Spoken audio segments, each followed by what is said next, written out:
Metro girls won with James G. Again, we retained our championship. We appreciate that. And I'm also joined by various neighborhood council members who I deal with many, many times. And to the neighborhood councils, they've been the extra pair of eyes and ears and let me know the good, the bad, the ugly. And we work very well together, the constructive criticism, the positive accolades of the city departments. So I really appreciate them. But this comes from their requests. So when you're looking at it, let me start first with the panhandling reduction signs. We, prior to the COVID-19 worldwide pandemic, we had a pretty good handle on dealing with homelessness. We had knocked it down tremendously. And the panhandling, you know, you had some of the regulars, but it was really, really reduced in the help we gave out. The COVID-19 worldwide pandemic exacerbated the situation, and you see it across all communities, whether urban centers or affluent suburban areas where panhandling is going on. And some of these individuals obviously have challenges, whether it's drug addiction or mental health, or some are just on the hustle.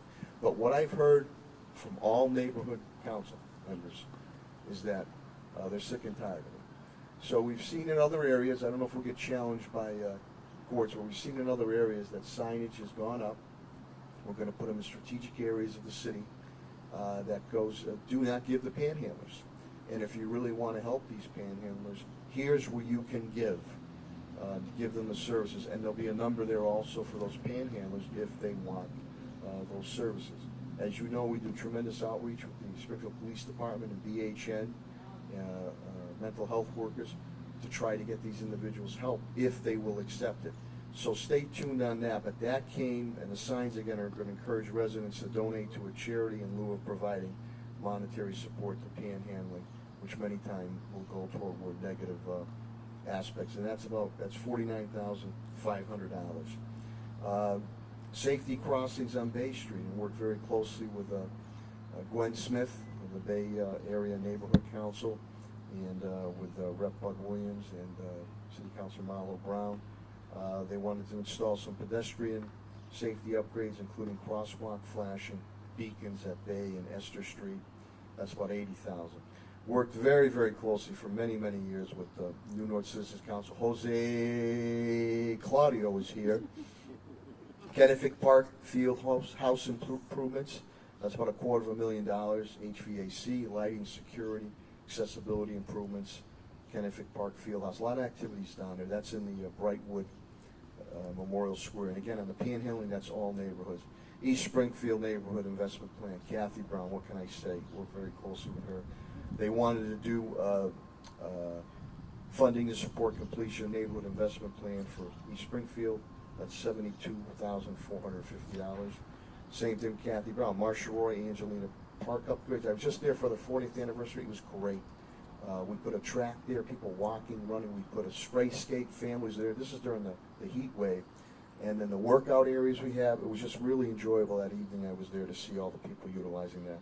Met numerous times the Forest Park Civic Association, as Laura Walsh can tell you, and their pet peeve is broken sidewalks, especially in historic district areas. So we are putting together, East Springfield, back to that, that's $100,000 for Marshall Roy and Angelina Park. $218,016. This is for repair, replace broken and patched sidewalks through Forest Park neighborhood.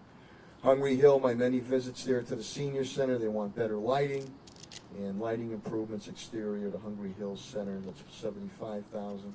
Hungry Hill Veterans Memorial Park. That's creation of another pocket park that Tom Ash and crew will take care of. That's on Carew and Pennacook Street. That's about $255,000. I've done a few slow down speed things in the Orchard area in East Springfield. Orchard wanted slow down Indian Orchard. Electronic speed boards will reduce speeding in the Orchard. That's $32,000. McKnight speed check also with Walter Kroll. Electronic speed boards to reduce speeding in McKnight neighborhood. That's $24,000. Thompson Street and St. James intersection redesign. That's a development design, redesign Thompson and St. James intersection, Ignite 40,000. Memorial Square housing feasibility. Again, that's working very closely with the New North Citizens Council. Jose Claudio and team done a great job. Home ownership builds equity and builds empowerment. Court Square, as you know, continues to go on. That's about 150,000. You'll have all this information. That's lighting improvements and programmable lighting projection in Court Square. The Memorial Housing Project for the plan is 50,000. We're almost done here. Downtown tree trimming, Alex Sherman and crew do a great job. This is trimming existing trees, improve pedestrian and vehicular safety, planting of new trees, Metro Center, 30,000. Mattoon Street brick sidewalk repair, again, those are the pioneers of urban centers and the historic homes that are there. That's 120,000, repair and replace brick sidewalks in Mattoon Street. Stern Square lighting, as we continue to revamp Restaurant Row, improve lighting, holiday lights will go to Stern Square. That's $37,484, $120,000 for the Mattoon Street sidewalk. We're going to extend, and I know Leo Flooring is very excited about this, we're going to extend our holiday lighting, American flag installation, 2 years along Main Street. That extends to South End, Memorial Square in the North End, and our Metro Center. That's about $467,000, $800. We'll work with Judy Matt and the Spirit of Springfield. Pedestrian safety improvements on Allen and Street Talmadge Drive. Mary Dion is here. Walter Gould. We've met a number of times on that. That's 40,000. Development design to address pedestrian safety concerns at Allen Street and Talmadge. That's the outer belt. Six Corners Roundabout, Garish Park improvements. And that roundabout has been great. Design master plan improved activation of the park. That's Maple High Six Corners, $150,000. Beautification of 16 acres. This is LeVar, Coach LeVar Glick Bruce, City Council LeVar Glick Bruce. Speaking of this, he's advocated for this beautification, 16 acres. Installation of planting and lighting, 16 acres neighborhood sign, that's 8,000. Greenleaf Park improvements continue. Installation, the pickleball courts, which I want to, and lighting. I want to commend my Superintendent of Parks and Facilities Management, Tom Ash. This is an initiative you wanted to pursue. It's very popular. We've had a number of calls. That's about $450,000 right here. And then again, with our improving traffic infrastructure, 16 acres, electronic speed boards reduce speeding in the neighborhood. That's $40,750. South End, again, Leo Flooring, the Angie Flooring Park. That's his mom, God rest her soul, a leader for many years in the South. Design, master plan, expansion, improvements, existing park. And again, we have the Gemini home ownership site going there. That's $30,000. And then finally, and this is working with Old Hill and Upper Hill, Barbara Gresham, Adrian Osborne, and I see the hoopster himself over there too. MCDI reuse. You know, we worked hard to make sure we took that monstrosity down for the neighborhood there. So this will be $50,000 for the reuse and feasibility from the former MCDI building. I'm going to bring up a few speakers. Again, this is nearly $3 million and pumped in, continue to pump in to enhance our neighborhoods, listening to our neighborhoods and what they wanted. So as it stated in the header, everything from pickleball courts to anti-panhandling signs. And I'm deeply appreciative of the neighborhood councils, the extra pair of eyes and ears that they put forth. With that, I'm going to bring up City Councilor for Ward 5, Coach LeVar Glick Bruce, to speak specifically on the upgrades he was looking for with the 16 Acre Civic Association here at Greenleaf and the Claudio Concepcion Community Center.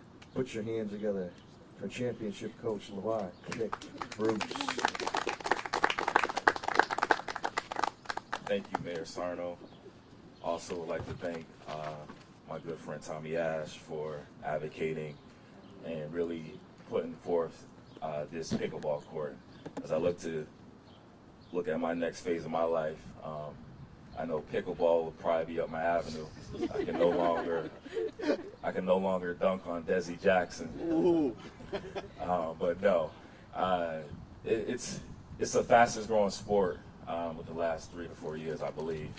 And pickleball really is a national phenomenon. And the folks at Greenleaf and the constituents and the residents here would definitely enjoy it. So again, thank you, Mayor Sarno. Thank you, Tom Ash, and your whole team for really not forgetting about us. And I know you never do, but it's something that we came together with, and the mayor definitely supported, and Tommy Ash pushed it through. So again, thank you, thank you, thank you. City of Springfield is going to be blessed. This is the first in the city, and it goes to our area, Ward 5, 16 acres. Thank you. Thanks, Coach. Thank you, Coach. LeVar's always advocating for his area in the city, as you know, also the traffic, speeding, anti-speeding improvement too. Just to give you a little backdrop before I bring some neighborhood council people up to speak, Tina Quagliato Sullivan will speak on behalf of Chief Development Officer Tim Sheen, just to give you a little backdrop on this. Tina? Hi, good afternoon. So obviously the neighborhood councils have been invaluable partners for us. They're great to work with, and as the mayor said, are our eyes and ears in the neighborhood. I think the piece that is important to highlight is we've seen in the past few years unprecedented investment in neighborhoods, and particularly these are neighborhood-led investments. The suggestions and recommendations for these projects are coming from the neighborhood councils and the neighborhood residents. And so we're so grateful to the mayor for really dedicating this pot of funding. A lot of the prior pots of funding, particularly community development block grant funding and the ARPA funding, were really targeted towards qualified census tracts and CDBG eligible areas. This pot of funding allowed us to be able to put funding in neighborhoods that we otherwise, our hands are tied and we can't put funding in there. So this is really an exciting day for some of those neighborhoods. So thank you. Thanks, Tina. Thank you, Tina. Thank you for bringing up the qualification. You're right. A lot of times the CDBG funds are tied to certain areas, as was the ARPA funds. So this gave me, I wanted to create a separate fund so we can deal with other neighborhood areas that were not accessible to gain these monetary gains. Put your hands together for our Superintendent of Parks and Facilities Director, Mr. Jack Nicholas himself, Tom Ash. Make sure you get a shot of these slacks here, huh? Please. Mayor, as you know, I love LeVar Bruce very much, but there's no way he dunked on Desi Jackson. We got to clear that up. Thank you everyone for being here, and real credit here, but to be honest, is goes to the mayor, because $3 million he could have used in a variety of ways. We know that, but what he wanted to do is show a reflection of what the neighborhoods and the community wanted, and this is a direct result of that. People like Mary Dion and Steve Hopper and Desi and Jose Claudio working with people like Ed Whitley to kind of get that message out, what we wanted, or what they wanted, and the mayor committed to that. And working with Timmy and Tina, we're going to see the results of that very, very soon. So we're excited from this pickleball courts, all the other improvements that are going around that we're going to see across the city is very, very exciting to all of us. And but Mayor, please know that we appreciate your commitment again to see the realization of a lot of people's dreams. So lastly, I want to thank our park staff for the hard work that they do every single day.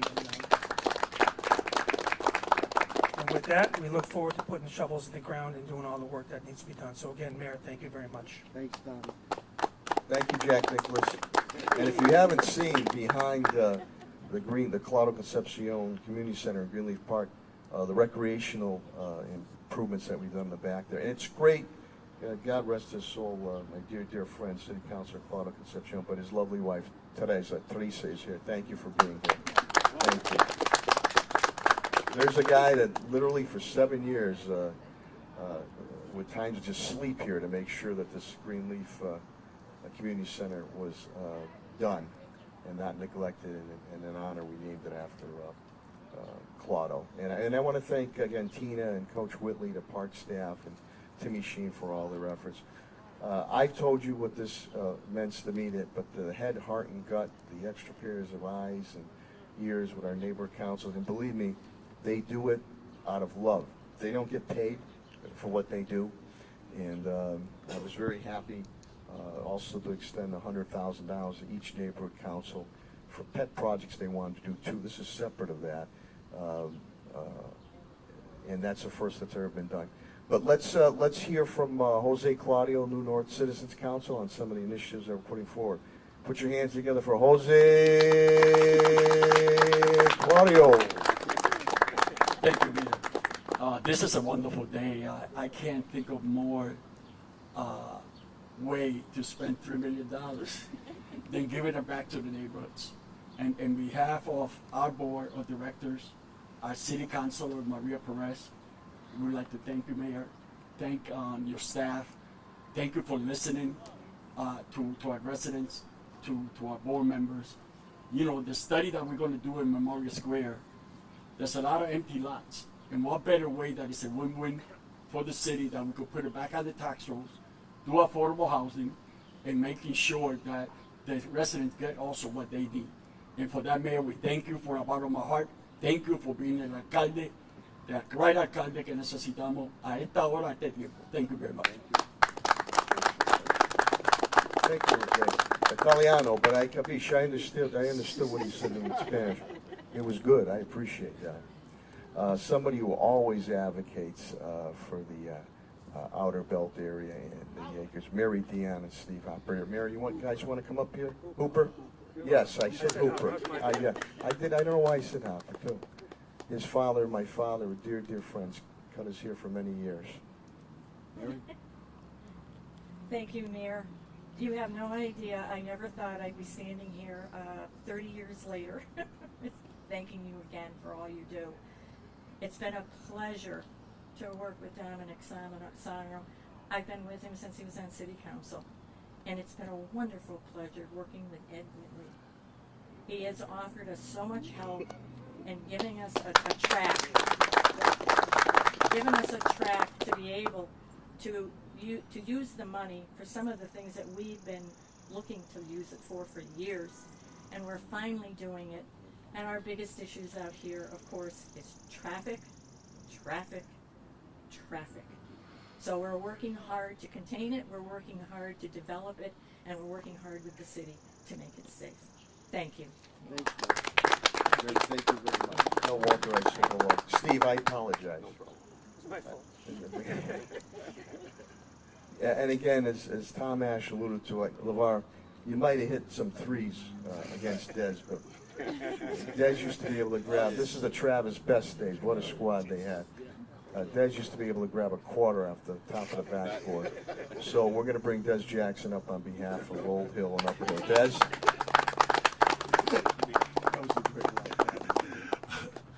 Good morning. On behalf of School Committee Woman Barbara Gresham and Ward 4 City Council Marlon Brown, just want to say thank you. Thank the mayor. Thank your whole administration.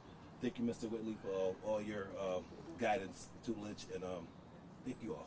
Looking forward to the improvements. Thanks, Dez. Thank you. Yeah, Coach Whitley, Ed, thank you. Matter of fact, his son Benton's playing NFL football with the Giants, New York Giants linebacker. So keep an eye on him. I think we got all the neighborhood folks there. Tom, is there anything else on design will come down the road? Anybody else speaking that, or neighborhood? I've noticed there's a group of kids playing, 2 kids playing. We are going to keep one tennis court. Okay. The rest is going to be converted into pickleball courts. Great.